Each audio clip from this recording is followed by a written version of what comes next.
Bonjour les enfants, bienvenue dans ce nouvel épisode des copains de Jade. Dans la dernière vidéo, on a parlé du 6e et du 9e commandement, on a dit qu'ils allaient ensemble. Tu ne feras pas d'impureté, et puis tu n'auras pas de désir impur volontaire. Maintenant, on va voir deux autres commandements qui marchent de la même façon. Et aujourd'hui, on va parler du vol. Et donc, on va parler de deux commandements, tu ne voleras pas, et puis tu ne désireras pas injustement le bien de quelqu'un d'autre.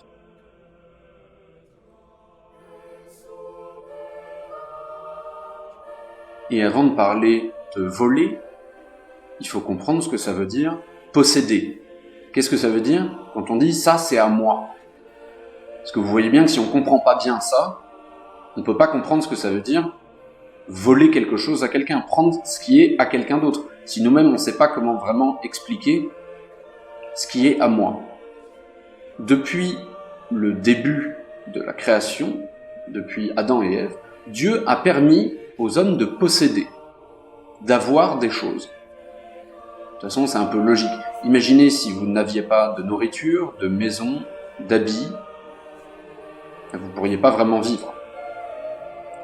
Alors bien sûr, on pourrait dire, bah oui, mais on n'a qu'à mettre un gros tas de vêtements au milieu de la ville, puis chacun prend ce qu'il veut, et tout est à tout le monde, et comme ça tout va bien, et personne ne possède rien, il n'y a rien qui appartient à quelqu'un. Il y en a qui ont essayé dans certains pays de faire comme ça. Ça n'a jamais marché. Pourquoi ? Parce que si je mets le gros tas de vêtements au milieu de la ville, il y a les plus forts qui vont venir, qui vont prendre 4 fois trop de vêtements, et les plus faibles qui vont arriver à la fin, il n'y aura plus de vêtements. Pour que chacun ait envie de travailler, et de travailler dur, il faut que le fruit de son travail lui revienne.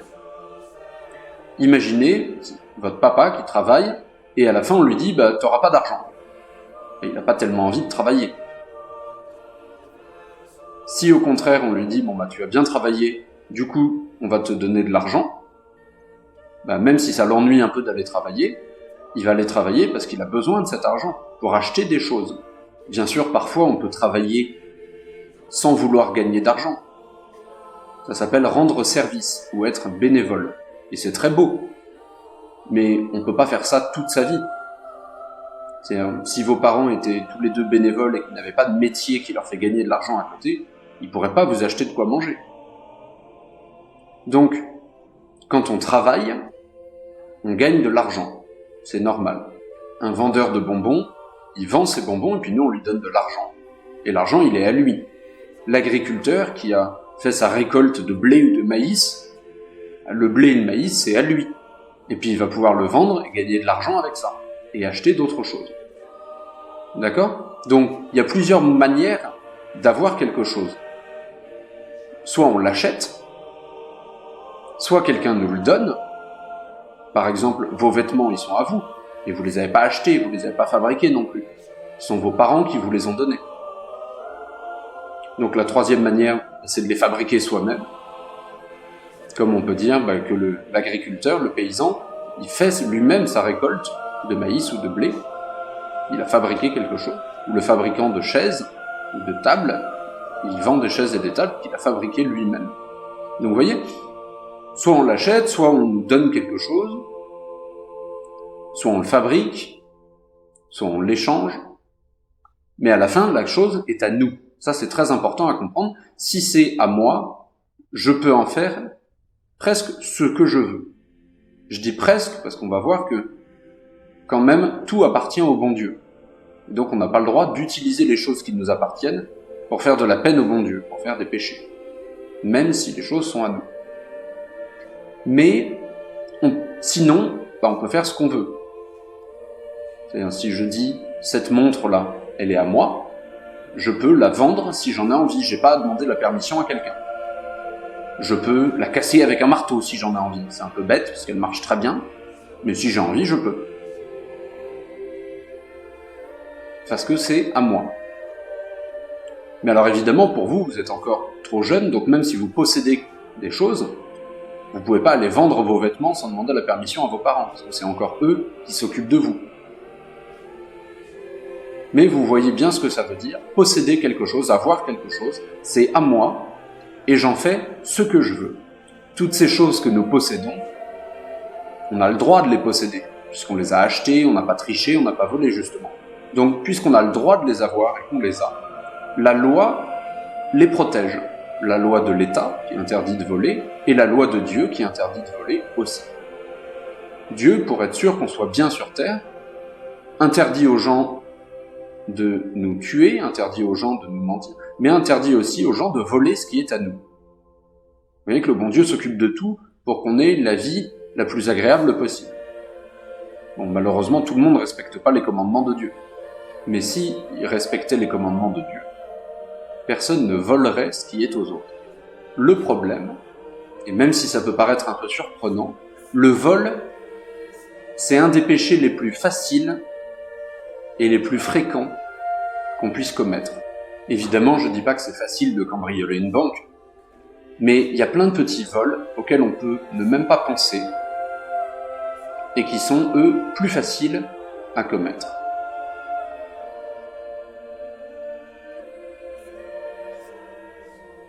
Tout d'abord, on peut voler quelque chose en utilisant la violence. Par exemple, quelqu'un qui court vers une vieille dame dans la rue, qui lui arrache son sac à main et qui s'en va en courant. Il a volé ce sac à main en utilisant la violence. Il a brutalisé cette vieille dame pour lui prendre son sac à main. Alors on pourrait dire, bah oui, mais c'est pas si facile. Bah, un jeune adulte de 30, 40 ans qui se bagarre avec une vieille dame de 90 ans, il va gagner. C'est très facile. Et d'ailleurs, les voleurs qui font comme ça, ils s'attaquent jamais à des gens grands, forts et avec des gros muscles. Ils s'attaquent aux femmes seules, aux vieilles dames ou aux vieux monsieur. Ils s'attaquent à ceux qui sont faibles et qui pourraient pas se défendre. Donc vous voyez, c'est la première manière de voler, c'est voler avec de la violence. Ça marche aussi dans les cours de récréation, le vol avec violence. C'est pas uniquement des choses qu'on voit à la télévision. Donne-moi ça, sinon je t'éclate la tête. C'est pas très gentil. C'est du vol avec violence. Vous avez menacé quelqu'un de le frapper si vous ne donnez pas ce que vous vouliez. Donc vous voyez, le vol avec violence, c'est ça, c'est on menace ou on frappe, on fait du mal à quelqu'un directement pour lui prendre ce qui est à lui. Et c'est évidemment un péché contre ce commandement. On peut aussi voler quelque chose sans violence, mais en utilisant la ruse, la tromperie. Par exemple, vous allez avec votre maman chercher du pain dans une boulangerie, et pendant que la boulangère est occupée à donner la baguette à votre maman, sans que personne regarde, vous mettez votre main dans le pot de bonbons là, qui est à côté de la caisse, et vous remplissez les poches. Vous avez frappé personne, hein. Vous n'avez pas été violent pour prendre ces bonbons. En revanche, vous avez trompé les gens autour de vous. Vous avez attendu que personne ne regardait, et vous l'avez pris. C'est une autre forme de vol, qui est aussi un péché de vol. C'est pas parce qu'on a fait de mal à personne que c'est pas du vol, si bien sûr. Vous avez volé ces bonbons. Et c'est aussi un péché contre ce commandement. Un autre exemple qui devrait vous toucher tout particulièrement, parce que c'est un péché, il y a quasiment que les enfants qui peuvent le faire. Tricher en classe. C'est du vol. Vous êtes à une interrogation d'histoire et de géographie. Et on vous demande la capitale de plein de pays. Puis il y en a un, vous savez pas, vous n'arrivez pas à retrouver, vous n'aviez pas travaillé. Et puis, je regarde un tout petit peu sur la copie du voisin pendant que lui, il surveille pas sa copie. Parce que lui, il a l'air d'avoir la bonne réponse, alors, ça m'intéresse, je regarde. Vous lui avez pas volé d'argent. Vous lui avez pas volé un stylo. Vous lui avez volé son travail. Votre voisin, lui, il a travaillé, donc il se souvenait de cette capitale. Vous n'avez pas travaillé, ou pas assez, et vous vous souvenez pas de ça. Vous lui avez volé, puisque vous allez avoir un point à la fin sur l'examen. À votre interrogation, vous allez avoir la réponse juste. Vous lui avez volé son travail, vous lui avez volé la bonne réponse. Et ça, on pense pas souvent que c'est un vol. On pense pas souvent que c'est une injustice. Alors bon, non, c'est pas gênant, on regarde tous les uns sur les autres, et puis à la fin, on a tous 20 sur 20, ouais, mais vous avez rien appris. Et vous pouvez aussi avoir tous 0 sur 20, parce que copier sur quelqu'un, ça veut pas dire que ce quelqu'un, il a la bonne réponse d'ailleurs. Donc vous pouvez copier une réponse fausse. Mais vous voyez, copier, tricher à l'examen, par exemple, vous marquez les réponses sur un petit bout de papier dans votre trousse cachée, c'est un péché. Vous avez volé votre note. Vous avez volé votre note. Parce que vous la méritez pas. Vous l'avez prise par la ruse. Votre bonne note. C'est du vol. Aussi. C'est pour ça que je disais que c'est un des péchés les plus faciles à commettre. Parce qu'en fait, il y a beaucoup de cas, il y a beaucoup de situations où c'est du vol. Par exemple, un patron qui payerait pas bien ses employés. C'est-à-dire qu'il leur demande un gros travail, mais qui leur donne un tout petit salaire, un tout petit peu d'argent. Il a volé leur travail, une partie de leur travail. À l'inverse, un employé qui reçoit de l'argent pour son travail, mais qui fait que la moitié du travail qu'on lui demande. Il a volé la moitié de son salaire. Donc vous voyez, il y a plein de manières de voler quelqu'un. Une autre manière de voler, c'est de garder quelque chose qu'on nous a prêté. Là aussi, on l'a pas pris avec de la ruse, on l'a pas pris avec de la violence, on nous a prêté quelque chose, mais on l'a jamais rendu. On l'a volé alors.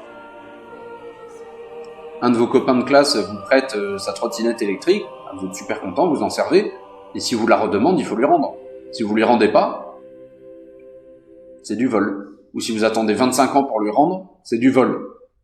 Quand on nous prête quelque chose, il faut rendre le plus tôt possible. Dès que nous, on n'en a plus besoin, ou dès qu'on peut le rendre, et puis dès que la personne nous le demande. Ça marche en particulier quand on se prête de l'argent. Par exemple, vous avez besoin d'acheter une voiture, et il vous manque 1000 euros. Vous allez voir un ami, vous lui dites « Est-ce que tu pourrais me prêter 1000 euros pour que j'achète ma voiture ?» Et il vous donne ces 1000 euros. Dès que vous allez gagner suffisamment d'argent, dès que vous allez gagner 1000 euros, il va falloir les redonner à cet ami. Parce que lui, en attendant, il les a pas, c'est son argent. Et avec son argent, vous avez acheté votre voiture. Donc c'est évident que si vous ne lui rendez pas cet argent, c'est du vol. On pourrait dire, vous avez pris cette voiture en lui volant de l'argent. Et puis si vous lui rendez 25 ans après, c'est plus très intéressant pour lui. Lui, vous avez prêté de l'argent pour vous rendre service, pour être gentil. Une autre manière de voler aussi, à laquelle on pense pas souvent. Quand on trouve quelque chose dans la rue, un portefeuille par exemple, avec de l'argent dedans. Je l'ai trouvé, il est à moi. Si vous ouvrez le portefeuille, vous allez peut-être trouver une carte d'identité, un nom, quelque chose, qui vous permettra de retrouver le propriétaire de ce portefeuille. Peut-être que vous n'allez rien retrouver qui vous permette de savoir qui est le propriétaire. Mais imaginez que dans ce portefeuille, où il n'y a pas de nom, vous trouviez énormément d'argent. Alors je sais pas à qui c'est. Je sais pas à qui c'est. Alors moi je peux le garder? Non. Non, parce que la personne qui l'a perdu, elle se dit zut, j'ai perdu mon portefeuille, je vais retourner sur mon chemin, je vais essayer de voir. Puis elle va pas le retrouver. Et puis, comme elle va pas le retrouver, elle peut essayer de se dire, tiens, je vais peut-être aller voir au commissariat de police ou à la mairie, peut-être que quelqu'un l'aura ramené. Évidemment, beaucoup de gens garderaient l'argent pour eux. Peut-être même le policier qu'on lui amènerait. Ça ne veut pas dire que vous avez le droit de le faire. C'est pas à vous. Dans la loi française, on nous dit que si on ramène quelque chose comme ça au commissariat ou à la mairie, et que personne vient le réclamer pendant 1 an et 1 jour, alors c'est à nous. Pas avant. On n'a pas le droit, juste parce qu'on a trouvé ça par terre, de dire c'est à nous. Évidemment, si vous trouvez une branche d'arbre dans une forêt par terre, vous avez le droit de la garder et c'est à vous. C'est pas quelque chose de valeur. Si vous trouvez une montre en or, là c'est quelque chose de valeur, vous n'avez pas le droit de le garder. D'accord? Donc il faut faire attention, quand on trouve quelque chose comme ça, il ne faut pas forcément se dire que c'est à nous et qu'on peut le garder. Parce que vous voyez l'exemple du portefeuille qu'on a pris tout à l'heure. La personne qui l'a perdu pourra reconnaître son portefeuille et dire au policier, voilà, c'était un portefeuille noir avec 2 poches sur les côtés. C'est sûr que si vous trouvez juste de l'argent comme ça, par terre, ça va être impossible de savoir à qui c'est. Trouver un billet de 5 euros par terre, demandez aux parents, peut-être que c'est un de leurs amis qui l'a perdu. Oui, pareil, si vous trouvez un billet de 5 euros par terre, juste devant la chambre de vos parents, vous dites pas, tiens, un billet de 5 euros, je sais pas à qui c'est pour moi. Non. C'est-à-dire qu'il y a beaucoup de chances pour que ce billet de 5 euros, il soit à votre papa ou à votre maman. D'accord? S'il y a de l'argent qui est par terre dans la maison, il y a de fortes chances que ce soit celui de vos parents quand même. D'accord? Donc il faut rester honnête. Il ne faut pas essayer de trouver une manière de contourner le problème pour pouvoir garder ce qu'on trouve. Il faut être honnête. C'est-à-dire il faut donner à chacun ce qui lui revient, ce qui lui appartient, et rendre les choses qu'on nous prête. Enfin, on peut mettre aussi dans tous ces péchés contre ces commandements, qui interdisent le vol, tous les péchés de dégradation volontaire.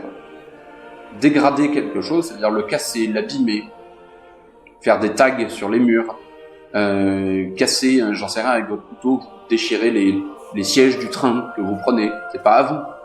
Vous avez abîmé quelque chose. Toutes les fois où vous cassez quelque chose qui est à quelqu'un, puis vous lui dites pas, et puis vous remplacez pas l'objet cassé. Tout ça, toutes ces choses-là, ça rentre aussi dans une forme de vol.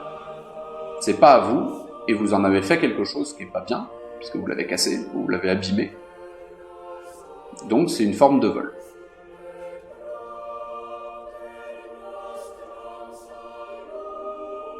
Alors bien sûr, tous les péchés de vol ne sont pas aussi graves les uns que les autres. Voler 1 euro ou cambrioler une banque, c'est pas pareil.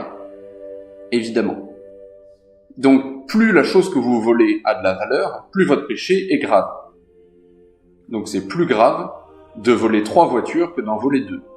D'accord ? Ça c'est facile à comprendre. Plus ce qu'on vole est important, plus notre péché est grave. Mais pas uniquement. Plus la personne que vous volez est pauvre, plus votre péché est grave aussi. Ça ne veut pas dire qu'on peut voler les riches. Mais si, par exemple, vous voyez un sans-abri dans la rue, et avec un petit pot devant, où il demande de l'argent aux gens qui passent, et qu'il y a 2 euros, 3 euros dans ce pot, et que vous lui volez, c'est un péché bien plus grave que de voler même 100 euros à quelqu'un qui a une maison, des habits, et de quoi vivre et un métier, et qui gagne bien sa vie. Vous comprenez pourquoi ? Parce que ces 3 euros pour ce sans-abri, ils étaient bien plus importants, bien plus utiles que les 100 euros de l'autre personne. D'accord ? Donc, voler à un pauvre, c'est plus grave que de voler à quelqu'un qui a de l'argent. Mais ça ne veut pas dire, comme Robin des Bois, qu'on peut voler les riches pour redonner aux pauvres. Ça reste du vol. Robin des Bois, tout le monde dit « Ah, youpi, c'est un grand héros ». Ben, c'est un voleur. C'est-à-dire qu'il vole les riches.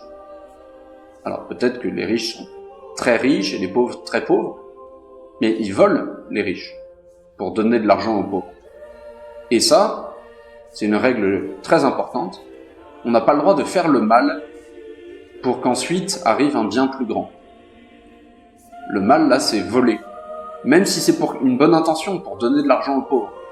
Bah oui, mais non, on n'a pas le droit de voler quelqu'un pour aller le donner à des pauvres. Ça aussi, c'est très important. On ne fait jamais le mal pour obtenir un bien, même plus grand, après.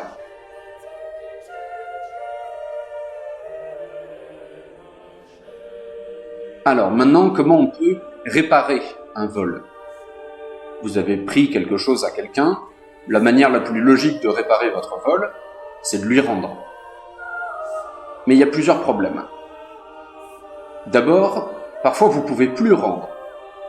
Par exemple, j'ai volé 5 euros dans le portefeuille de maman, j'ai acheté des bonbons avec, je les ai mangés. Je peux plus rendre. Il y a plus de 5 euros, il y a plus de bonbons. Les 5 euros, je les ai dépensés, les bonbons, je les ai mangés. Alors comment je peux faire ? On ne peut pas rendre si on a tout dépensé, si on a tout utilisé. Mais peut-être que un jour, je sais pas, pour votre anniversaire, ou parce que vous avez vraiment rendu service à quelqu'un, on va vous donner un billet de 5 euros, mais oui, sans dire à personne, vous pouvez aller le remettre dans le portefeuille de maman. Vous aurez rendu, même si vous aurez mis un peu de temps. Quand on peut rendre, on doit le faire. D'accord ? Vous avez volé la gomme dans la trousse d'un de vos copains d'école, ben vous devez lui rendre sa gomme. Ça ne veut pas forcément dire que vous êtes obligé d'aller le voir et de lui dire « Tiens, je t'ai volé ta gomme, je te la rends ». Mais vous devez au moins la rendre, même sans vous dénoncer. Mais au moins, vous devez rendre les choses. Ça, c'est très important. Si vous avez un doute, si vous ne savez pas, si vous devez rendre, si vous pouvez le faire, comment on peut le faire, demandez conseil au prêtre quand vous vous confessez d'un péché de vol. Demandez-lui des conseils. Parce que par exemple, le prêtre peut aller rendre à votre place. J'ai volé quelque chose à quelqu'un, mais j'ai trop honte. Je peux pas le rendre sans me dénoncer, j'ai pas envie de me dénoncer, j'ai pas envie que tout le monde sache que je suis un voleur. Ben, si vous avez volé par exemple de l'argent, Vous donnez cet argent au prêtre, le prêtre ira voir la personne en lui disant « Voilà, je te donne ça, je te dis pas de la part de qui », parce que, évidemment, le prêtre n'a pas le droit de casser le secret du confessionnal. Donc jamais le prêtre dira que c'est vous qui lui avez donné cet argent. Et le prêtre, du coup, va aller rendre de la part de quelqu'un, on ne sait pas. Mais ça, c'est possible. Si vous avez trop honte, si vous n'avez pas envie de vous dénoncer, en tout cas, il faut rendre, c'est très important. Et pour des choses importantes, le prêtre peut même refuser de vous pardonner et de vous donner l'absolution si vous refusez de rendre. J'ai volé 3 voitures, mais alors je vais les garder. Bon, alors le prêtre vous donne pas l'absolution. Ah si, je veux être pardonné. Oui, mais si on veut être pardonné, ça veut dire qu'on regrette ses péchés, donc on veut les réparer. Si vous voulez réparer ce péché de vol, il faut rendre les voitures. Si vous voulez pas rendre, le bon Dieu vous pardonne pas. Et vous voyez, c'est un sujet qui est tellement important que là aussi on a 2 commandements. Non seulement il est interdit de voler, mais il est interdit de vouloir le faire. Imaginez un voleur qui prépare le cambriolage d'une banque. Il prépare tous les plans. Il a creusé un tunnel, il a mis des explosifs pour faire casser le coffre-fort. Il a tout prévu, et finalement, ça rate. Ah bah alors il n'a pas fait de péché, tout va bien. Il n'a pas volé, il n'a pas réussi. Oui, mais il a essayé. Il a voulu le faire. Bah donc c'est un péché aussi. D'accord ? Donc non seulement on ne vole pas, mais en plus on n'essaye pas ou on ne désire pas voler. C'est différent, le désir de voler d'une simple tentation. Et vous voyez quelqu'un avec quelque chose qui vous plaît, vous dites « Ah, j'aimerais bien avoir ça », c'est une tentation. Si vous dites « Alors attends, quand est-ce qu'il le laisse sans surveillance, son truc ? Tiens, bah là, il va aux toilettes, bon bah super, c'est le moment, je vais pouvoir le lui attraper. » Même si finalement, vous n'y arrivez pas. Vous voyez que c'est différent, c'est plus vraiment une tentation, vous avez essayé. Vous avez vraiment voulu voler la chose. Et alors, c'est un péché. Presque aussi grave que si vous l'aviez fait vraiment. Un peu moins grave parce que il n'y a pas l'injustice, c'est-à-dire que vous n'avez pas privé l'autre de cette chose qui lui appartenait. Donc oui, c'est un peu moins grave. Mais vous avez voulu le faire. Vous voyez donc que ce commandement, en fait, est très très large. Il englobe beaucoup de cas. Tricher dans les jeux, tricher dans les examens, c'est du vol. Voler avec de la violence, c'est du vol. Voler avec de la ruse, de la tromperie, c'est du vol aussi. Abîmer quelque chose qui n'est pas à soi, c'est du vol. Ne pas rendre quelque chose qu'on nous a prêté, c'est du vol. Donc faites bien attention dans votre examen de conscience. Est-ce qu'il y a des choses qu'on vous a prêtées que vous n'avez jamais rendues ? Est-ce que vous avez des choses qui ne sont pas vraiment à vous ? Posez-vous la question. Et au confessionnal, quand on dit « j'ai fait un vol », il faut dire ce qu'on a volé. C'est important pour que le prêtre puisse vous aider à le rendre. Voilà pour ces 2 commandements. Tu ne voleras pas et tu ne désireras pas injustement le bien d'autrui. Dans la prochaine vidéo, on verra le seul commandement qui nous reste, parmi les 10, le commandement sur le mensonge. Tu ne mentiras pas. En attendant, ayez une pensée les enfants pour tous les malades à travers le monde et priez Sainte Jeanne. À bientôt!